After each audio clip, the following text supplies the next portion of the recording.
For me, what I do with my products is I treat each product as an individual business, in like a self-contained business in and of itself.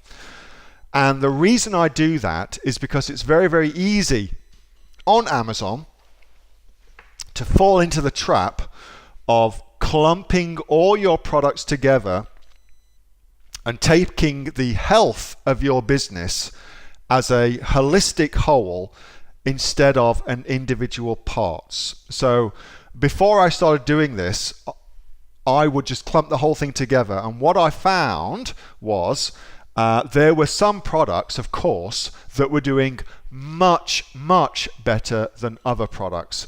Indeed, I had some products that were breaking even. They were just breaking even. They didn't make me any money at all. So when I did my research, that's what I uncovered. And so now I treat them as separate entities. And my own particular strategy is I have a $2,000 per month bottom point of profit that a business product must make me. Otherwise, I get rid of it and I'll get onto something else, because you have got a finite amount of money and it's important that you invest that money wisely.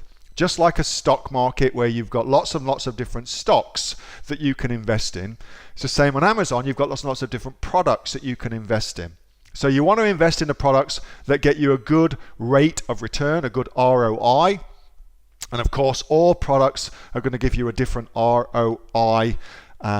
So you got to go and look at them for that. So, Hayden, what I do is I look at each individual business separately, and I look at the trend over time.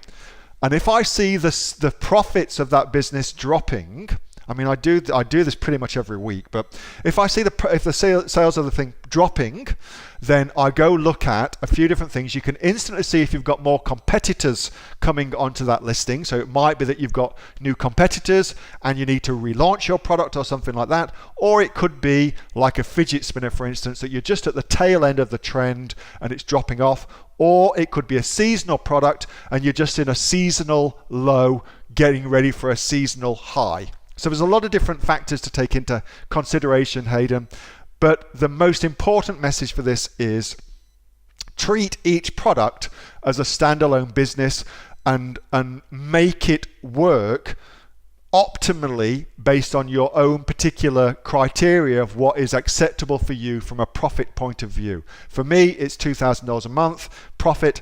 Anything less than that, I know without a shadow of a doubt, I can get a better return on my money in another product, so I dump it and go and do something else. Hey, thanks so much for watching that video, and I hope that you got some massive value from it. Before you go, do you live in Australia? If you do, this is for you. Would you like to learn how to sell things on Amazon here in Australia? Would you like to know what sells really, really well and what sells for the maximum amount of profit? Would you like to know where you can source those products from, whether that be in China or here in Australia, and how to source them so you pay bottom dollar and get maximum value for what you're doing? If you do, please subscribe to my channel and like this video, and you'll learn that and much more. It's the exact same information that people like Jeff from New South Wales have used to make $45,000 a month on Amazon, that Sue, who's from the sunny coast, has used to purchase herself a brand spankly BMW every single year as a result of her e-commerce business, and the lovely Kate from Bowral in New South Wales has used to make $32,000 a year on, a month, not a year, a month on Amazon, and indeed Anthony, who makes $15,000 a month on Amazon, selling, as he puts it, odds and sods. If you'd like to learn the exact same information that they use to maximize their profits for their Amazon businesses, subscribe to this video, like my channel, and post below if you want me to teach you something. Okay, I'm out of here. Speak to you soon. Bye. Subscribe. Do it now.